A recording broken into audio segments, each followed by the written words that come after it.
My name's Emily DeYoung, and this is the Neon Blonde Podcast. And today, the episode's going to be featured around Instagram, social media, because whether we like it or not, or we're on board, those are the tools that we need to succeed when trying to build the life we want and maybe build out those more creative careers that we're looking for.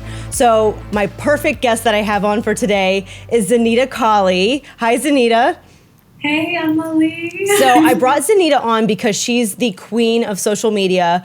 I know Zenita because we're both contracted to Sally Beauty and we met through that outlet. But since then, she's been a really great soundboard and just gives me all the information I need because this girl has gone viral. She's gotten over 1 million views on TikTok. I know she's done that for Sally Beauty as well. So she's kind of got like the magic wand that once you tap into Zenita, she's got the answers and she's got something figured out that I know I don't. And it's something that I think everybody could benefit from. So Zenita, a couple questions I wanted to ask you just to like jump right into it, because I do want to get to the point and get to the meat of these answers.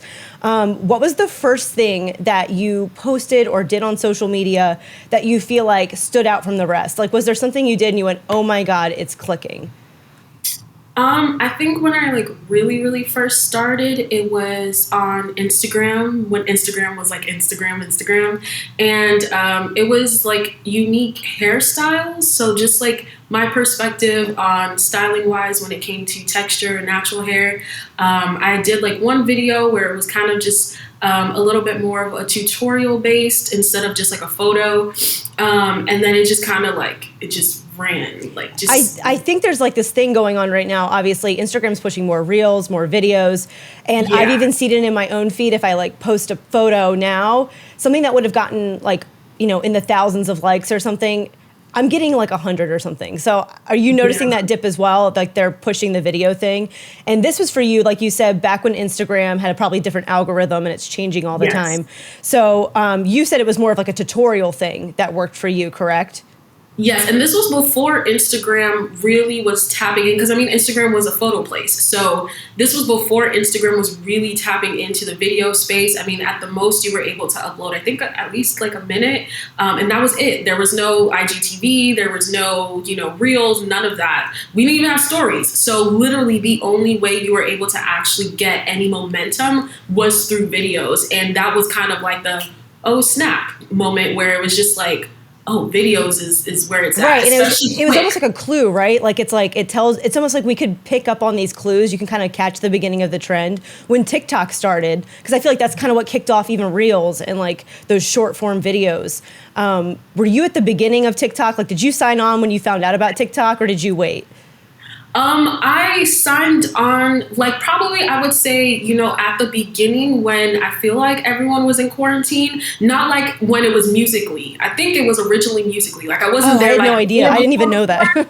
Yeah, I wasn't there before, because that's where you'll notice there are a lot of people who were on Musical.ly and then it transferred or transformed, I believe. And I could also be mistaken, but I believe it transformed into TikTok, and then those people already had a following and then it shifted. So it was kind of one of those things where I came on right when it became like TikTok. And I feel like at that time, everything was pretty much fair game when it came to TikTok. Everything was new. There was no baseline. There was no way of getting viral. There was no everything was just like, this was like where, you could potentially get viral doing this. This could happen if you did this. That was like the arena where it was very fresh. And so I feel like it was the perfect time to join if you wanted to actually like establish yourself or like get a head start before everyone else started joining. So like a video on TikTok, because I know you've gotten over 1 million views. And I mean, what does that even feel like when you're like, oh my God, someone is catching on to what I'm doing? And like, you're in the same beauty space as me. So I'm watching that too. And I'm going,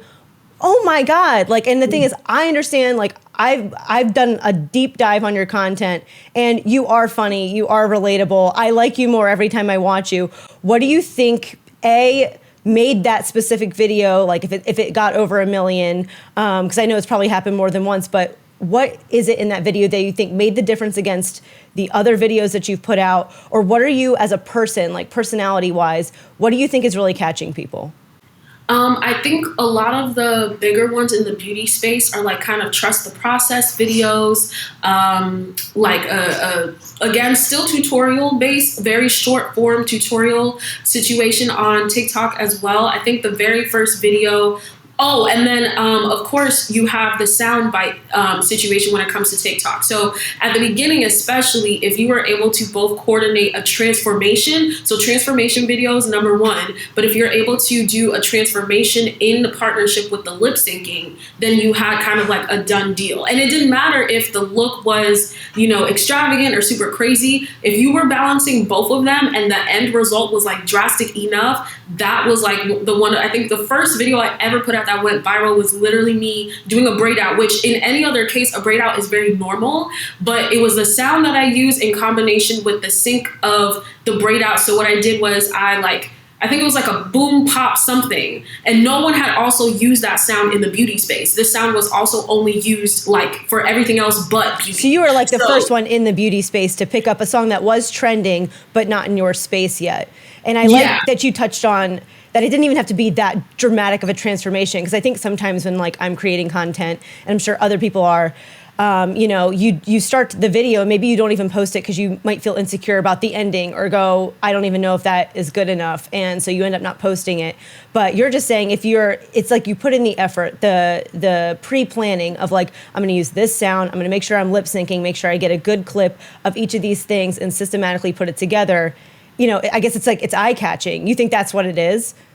Yeah, I think definitely one, using a sound, if you're going to do the sound right uniquely, then how it has been used. So actually being creative in the sense, I feel like it gives you an advantage. And then transformation is a big one. And then, of course, like trusting the process kind of situation. So something a little bit more long form that I've noticed that has been like my second round of videos to hit 1 million are trust the process kind of videos, where it's not about the sound. It's not about it being super trendy, but it's more so about sticking along to see, okay, how is this going to actually turn out? So the first round was definitely just like more transformative and then transformative, and unique sound bites. And the second half, I've noticed, I think I've just been allowed to really I think people have just been more interested in actually watching my process of doing things and taking it a little bit more slow and doing more ASMR relaxed kind of situation. Right, because I think it's a lot of like where a lot of these viewers are coming from. Like they're not the professionals of what they're doing, but maybe they do want to try these beauty hacks and these beauty things. And when they watch you do it step by step, they know you're maybe not so sure of maybe everything you're doing. And I think the other good point you made was kind of finding a creative or unique way to approach something, because something even in my industry that I notice when I look across like Instagram platforms are so many pages end up looking the same. And I think the ones that end up standing out are, because, we're all in a sense, trends repeat themselves. I'm doing block color, another stylist is doing block color. So it's about finding like almost like your individual voice in that sense and standing out for whatever it is. And I know finding your own like way of photography or how you film things, it's if somebody sees something that you've created, before they even see your face, they know who did it. And I think finding that uniqueness has been a big part of people's success. And I know, touching on stuff that you've done, I feel like you have a personality behind what you do. Like you're even more than just some beauty hacks. Like you're not just sharing information or teaching people, and you do show them the process, but Zenita, you're funny and you bring a new perspective to things. And I think people feel humble and like soft, and they feel comfortable watching you, and they kind of grow with you. I mean, sometimes even when you do post a photo of just yourself, I've seen you get like over 10,000 likes on Instagram or something. And I'm like, it's wild, the community that you've built behind you. And, I think that's maybe something that has pushed your brand even more so than just the videos that you're posting. Like people like you as an individual, what are ways that you feel like you've gotten who you are across better? I think definitely, and this also kind of comes with me growing as an individual as well. It's definitely been just not being afraid to remain yourself and in your bubble, and not try to either get out of that, step out of that, or replicate something that you see is doing well. Because I think what people forget is sometimes you don't realize the people who actually stick around for the long haul and can actually sit there and say, oh my gosh, I remember when I watched you like all the way back when, and like to see you like, become on this person or that. I feel like people kind of forget that element. Like people will be able to notice when you are acting true to yourself versus when you're acting true to, I guess, the now. And so that was just something where I really, like, especially when we're talking trends, it's really easy to get caught up and be like, okay, I need to hop on this now. But if you really are the individual that you are, you know you have the perspective that you do, it won't matter when you hop on a trend. The trend will be dead and gone. But because you can be like who you are, what you are, you could come back and you could bring the trend back. I love that. You're the authority, like you're the brand. Yeah. And you've essentially turned yourself into a likable, teachable, like type of brand. And I know, I'm always looking at your Instagram and checking everything that you have going on. And I know you're close to around like 80,000 followers right now on Instagram. What was that build like? Was it like, how long did that take? And when did you see the biggest jump in followers? Give us some little sauce or secret. We want to know what that's like and how do you think you accomplished that? For Instagram, definitely when videos used to be the baseline. I mean, now they are, but it's in Reels because even regular videos, I would say, don't get the same traction as it would Reels. But I think definitely posting more videos. So I kind of would have this thing where I post like the final product. And of course, people would be like, girl, where's the tutorial? And then kind of linking that in and also having it spread across different platforms. I think people forget how helpful Pinterest is to be able to kind of have your stuff on Instagram automatically link up to Pinterest too. Not saying that was the key because I wasn't even really using it at the time, but to continue to get fresh eyes, that is definitely like a way I've noticed, but it was definitely tapping into video. And also at the time when I guess stories were really relevant, like having a presence, like being present. And then, I wouldn't even say it was posting relatively as consistent as I would say that people are like, oh, you got to post 4, 5, How 6, often 7 do you times. post? When I started seeing the growth, it was more so maybe once a week or so. Or wow. maybe Okay. twice. So you're not like destroying your life over this. Like you're not an influencer that's like constantly. No.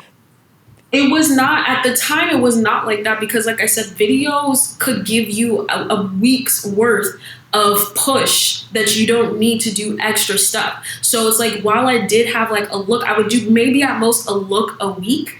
And if not, I would take that one look and stretch it for 2 weeks. So maybe I might post the photo like the week before and then let that live on my platform for at least 5 days and then post the video. So it's not me creating a different look, but it's just reintroducing that format. Having something of quality and stretching that and maybe using that one thing and stretching it over time. I do like that idea because it is a lifesaver. I noticed too, you work with a lot of brands. And I know pretty impressively, and I don't know if I'm allowed to talk about this yet or not, but I know YouTube actually approached you to do something with them. And these are major platforms that are money making, that kind of do people afford the life they want to live, and you are able to work for yourself and create things through these brands that you are being able to be linked up with. So tell me, are you reaching out to brands or are they reaching out to you, or has that changed over the course of your career as a creator? Funny enough, I have yet to actually have to reach out to brands. I think at the time when I was first starting, because of the content I was making, I was attracting exactly who I wanted.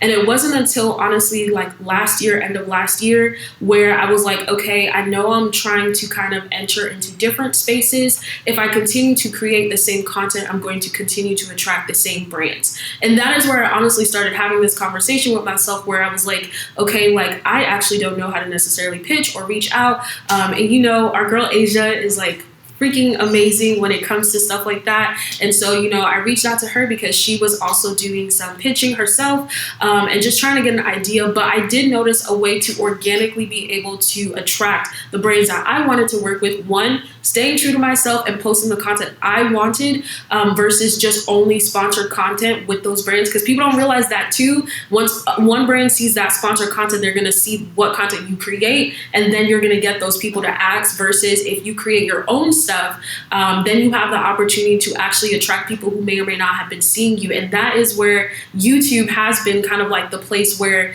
I was able to add more personality, try different things out. And I noticed that even just, switching my Instagram from just hairstyles and hair videos, but, a full body picture, I started getting, fashion brands and clothing brands and accessory brands versus just, hair care and makeup and things of that nature. So once I started putting out content in which looked, or just even being myself, because it wasn't really content, I just wanted more organicness in my platform. I didn't want it to just be tutorial. I didn't want people to just watch me for hair videos. That could be like one of the reasons, but I wanted to diversify. So I was like, I've gone on these trips. I don't think people even know how I dress, how I do that kind of stuff. And as soon as I started posting more of the different sides of me, once I opened that door to share different sides of me, that is where I started to actually attract those. So it was organic for you. And I think there's a good point to be made that you were making content that you like to do for yourself. And I think that even goes into, if we're going to be building the lives that we want and the careers that we want to afford us the time and the money that we want,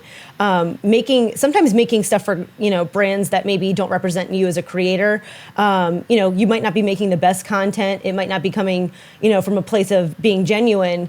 And then you end up just making deals that you're not really proud of, and then you're not making content that does well. I think people can read if something's authentic. I think they can read if you're, if it feels very Zenita when they're watching your stuff. So I think it's a good point that you made. Being authentic is not only going to draw these brands to you, and also just like taking the time to make the content. I think, in a world where social media has become such an advertising platform, I think we forget, like, even as somebody that's like, in their mid 30s and is thinking, oh my God, there's TikTok now, and now I gotta lip sync something, and you think you don't want to, but there's always a unique way probably to do it that does fit, and B, the world's changing and the wheels are turning, and you can get on or don't get on. But I think kind of plowing through your own destiny is, adapting, not changing with the times, like being able to make those moves and make them work for you. And I like that you said, I think it's amazing that you've never had to pitch to a brand. So, maybe one episode I'm going to have Asia on here, and maybe we'll talk about, like, if you do want to pitch to brands, maybe you're just not finding that organic way to have brands come to you. We can talk to her and be like, all right, so if we want to pitch to a brand, there's a brand that we love so much and we want to work with them, how do we do that? So I will say I am a fan of how you've been able to do it. I love that people have found this connection to you, and that really does come from you finding your unique voice, you being genuine. Would you say that there's something that sets you apart from other creators? Like why, for example, you got contracted by Sally Beauty, and I saw how many people were trying out for that, and it was a contest essentially, and you won, like, in your category. What do you think sets you apart? I mean, first and foremost, like, I will say, and I think because of how marketable and more business like social media has become, like, I was a creative, I am a creative, and I will continue to be a creative first. And so I think nowadays when people are entering the social space, the idea and concept is I want to become an influencer. And that, like, term or category wasn't even coined until it was like, yo, these people out here making these videos and, like, doing their hairstyles and, like, doing their makeup, like, they are influencing the market, and they became an influencer. And so for me personally, I had to kind of remind myself that even after it started becoming, especially once TikTok entered the platform, you literally didn't have, for some, you didn't have to do that much to really, I guess, blow up in the sense of numerical following and things of that nature versus like actual influence. But for me, it was just more so, understanding that I had this perspective. No one was really creating exactly my looks. And even if I found inspiration through somebody else, it still was being able to find a way to make it my own, make something new out of something that has been old or something that has been around for a long time. So just really taking my creative perspective, tapping into myself as a creative, and allowing that to be the thing that speaks for itself. I mean, that's like why Truly Talented Beauty came about, because I have so many different avenues of creativity. And anytime someone meets me, the biggest question I always get asked is like, what do you not do? And that's genuinely a question that I've gotten asked like consistently, even recently. But it's just because at the true like heart, which I never even got to figure out until post-college, was that I was a creative, like through and through, regardless of what I do. So that is just the thing that I feel like kind of just sets me apart. And then, of course, you know, I can be a little silly, a little goofy, but yeah, just not being afraid to really just test the limits. And personally, I get a joy and a kick out of being able to like create something and like draw it and be like, ooh, I really want, like, even today. You know, I want to try something new, and then actually accomplishing, for me, that I get joy out of that alone. I love that so much, just because that's the point, right? Like, I feel like, did this start as a hobby for you, and then somehow it's turned into a full-blown business? And, you know, we're friends, so I know you on a deeper level than just this phone call. But something I also wanted to point out that I think is important to mention is something that I really admire about you, that I pick up from you, and you've also changed in me a little bit, is you've always honored yourself. And I think, especially with me in my industry and things that I do, when I'm making connections with brands, or I'm trying to grow myself, because I work really, really hard, and I want to make it to that next level. And, you know, what this podcast is about, like, you know, we've kind of made those steps, and we are creating the content, and we're trying, or we want to build those the lifestyle that we want. But I also don't want to get buried in a ton of work and doing things that maybe don't set my soul on fire. And sometimes that's what this can turn into, because, you know, you're trying to negotiate and maybe you're not getting the price you wanted, or, you know, the exact job that you wanted to do, but you're willing to make compromises and things. And something that I've noticed about you is that although you're very easy to work with, very, very likable, you have such a solid core to who you are about what you're willing to do with these brands. And it's not a negative thing, as if like you're turning down a brand and be like, no, I'm too good for that. It's really come from this place of like, you're like, I'm going to take a look at my schedule, because you really are so passionate about what you do and your content that you're like, I really just want to work on this for myself. And I've heard you say that about things that you're not even getting paid for. You're like, I really want to film this one hairstyle, and I don't know if this brand coming to me is going to interrupt that. So I'm just going to take these next couple months off myself and really focus on what I want to do. And, you know, immediately that blew my mind, because as I said, I'm somebody who's like, aren't we trying to get to the next, like, you know, we're frogs jumping on a lily pad. We want to get to the next lily pad. I'm like, I want to get there. So I want to say yes. And I want to be like doing well and, you know, get paid and do that.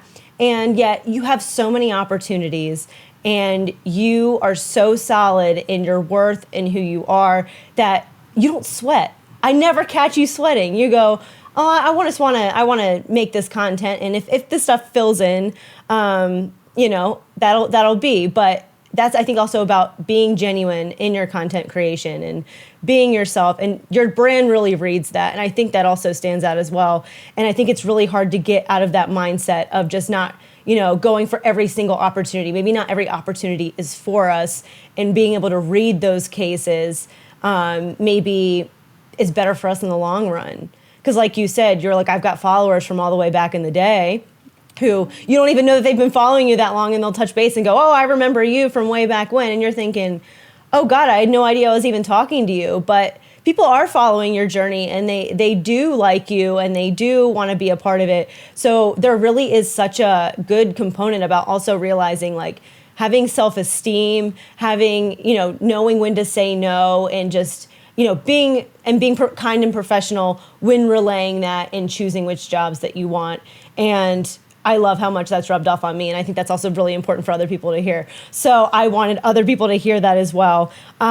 Just a couple last things. I want you to also, if you can, be honest. What is like the greatest thing about what you're doing right now? Is in like, this is like the rose of your career, but what's also a thorn? If you could say like, if you were thinking about going into content creation, maybe, you know, this might be the thing that maybe pains me the most about it. Just being honest about what's the greatest piece, maybe what's the worst piece about it. What do you got for me?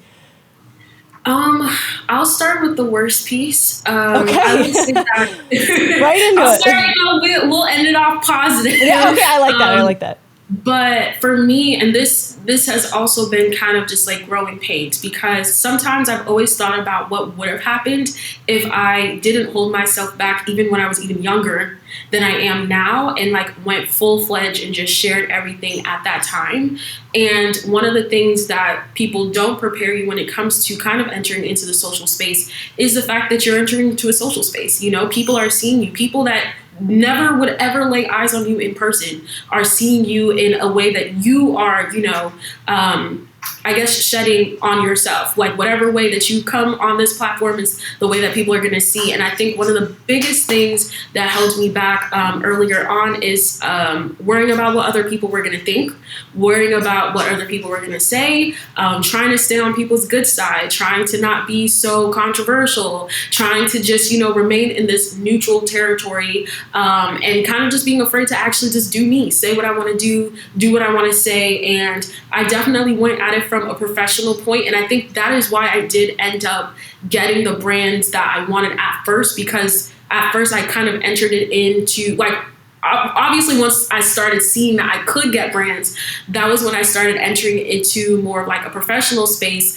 And then I feel like as the industry grew, it's like, okay, like you can stay neutral if you would like. However, if you really want to see success, you're going to have to open up a little bit more. And sometimes that does mean, you're going to start seeing the comments. You're going to start seeing, because at first you never did open up. So you didn't allow for that immediate, like, I don't like you, I do like you. So when you do start changing, or when you do start introducing things, people are always going to have their opinion. And has that affected you? Like when you've gotten a negative opinion or you read a comment that rubbed you the wrong way, like, has it affected you? Oh, I internalized that like a mug. I would look at that and I go, why would you say something about me? You don't know me. Because I think that's the biggest thing people forget about social media is I'm still a person. Yes, we're all real people that are here, even though we're recording ourselves. Yeah. Yes, I read what you say. I see what you say. And to me, I just simply ask, like, what would make you think that same, like, and even I conduct myself the same way I would in person.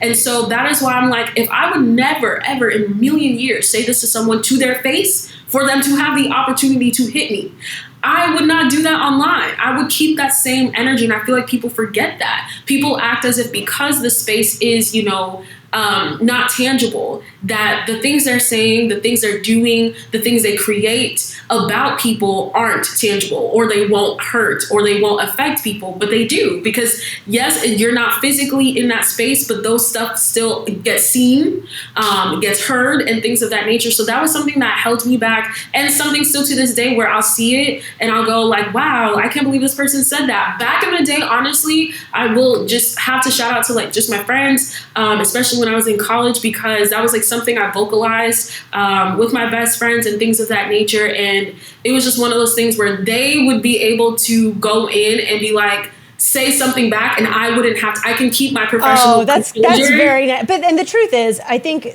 what you're also touching on is because you're entering that social space, because you're opening yourself up to so many people. I mean, you have to really think about what that means, because the world is filled with a lot of people, which means a lot of opinions, and we're all coming from different parts of life. And I mean, think of how broad that is. The internet exposes you to just about everything. So you really are putting a target on yourself in some ways, and you definitely have to be thick-skinned to do this, because I don't know anybody that's done any type of like brand platforming or social media work that like hasn't gotten a mean comment or a mean DM, or you hear something about yourself and you're like, cool, I knew that, didn't need you to remind me like that my nose is like that, like thank you so much, like, because I know I deal with that.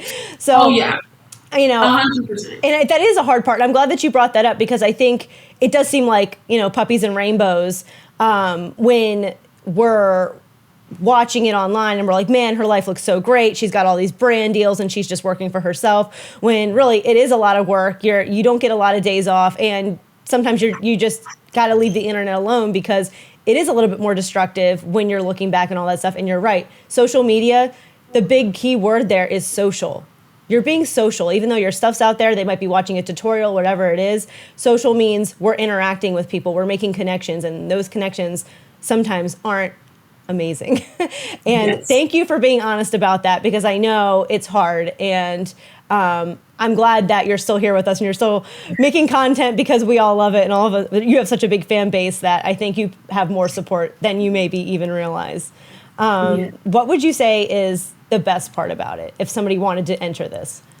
Is actually being able to see like you doing something that you love, that you genuinely enjoy doing, or that you like, and someone else like rocking with it. And even to the point of replication, because, they do say that is it not replication, but something about copying being Oh, is like that no?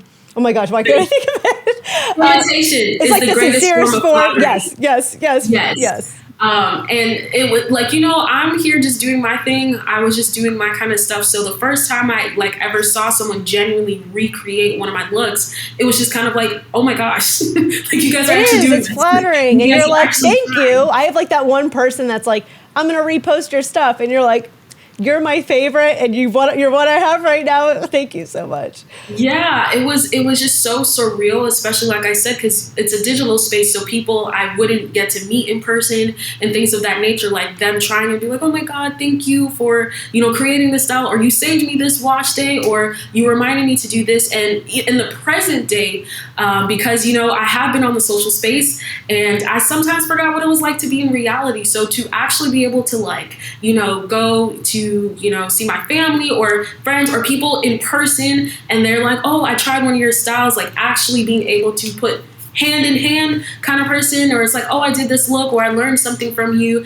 That also to me was like, oh my gosh, like this is real, this translates into real life. And that's also one of the things that made me a bit more cautious, and also pushed me forward to keep doing what I was doing, because I didn't, at the time I was just having fun, and then I realized there was just a slightly higher purpose than to just me having fun that I didn't realize when I was first getting into it. And that just allowed me to kind of just keep pushing and trying new things and challenge myself as a creative, because people were watching, people were waiting. It's like, when's the next style, when's the next look, and things of that nature. And so that was like the icing on the cake whenever I would see someone just like actually try it, and be honest about it. And that's where I also adapted my content to make it easier, to make it more relatable, because I do know where my background is when it came to hair and stuff. So just being able to see people actually try my stuff, enjoy it, and just, I don't know, feel better about themselves, be happier about themselves. You're reaching just, people. And what's interesting about your thorn and your rose of,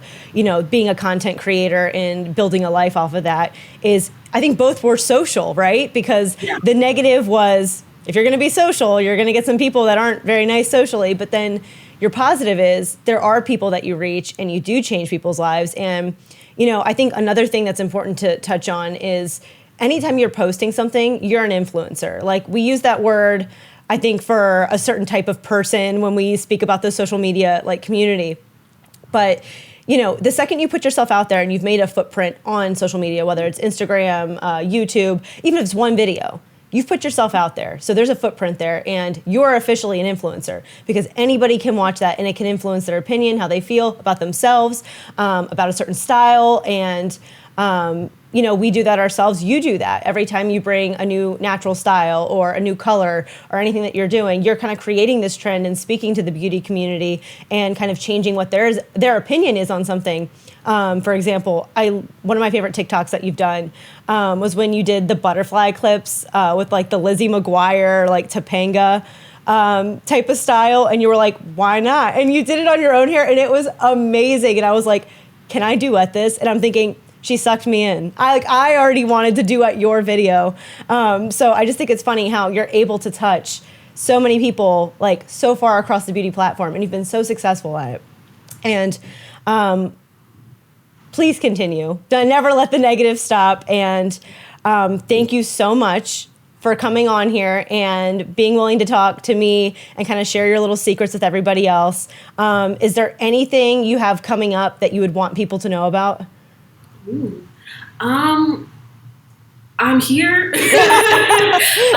Definitely check out, my different platforms at Truly, that's with an Ley, Talented Beauty, from Instagram to TikTok to YouTube. Not any secret projects yet, but just, stick around, because you never know, honestly. I never know. It's always something's always happening over on this side that just always intrigues me and keeps me surprised. And that's okay too. And just not even that I'm trying to make more points, but you always bring me to my next thought, which is it's okay to not know what the next answer is. As long as you're doing something, you're creating, no matter what decision you're making, as long as it's in your best interest and what you want to be doing, you will go in the direction that you want to be in. So if you're in a job or like a lifestyle that you don't necessarily like right now, what's the next decision you're going to make to put you in that direction? So like Zenita, even if you're like, I don't have a next big secret project coming up, but you know you're going to be making content, tune in, see it. You never know what brand is going to hit you up, what opportunity will open up next for you, because you are not short on opportunities and you are still so young and have made such an impact. You can definitely check back on her social medias to see where she's going next. Again, thank you so much for joining me on here. I appreciate every second of it. And thank you to everybody else that has watched the Neon Blonde podcast. My name is Emily DeYoung, and you can find us across any podcast platform. And you can also find me on YouTube. Thank you so much. Thank you.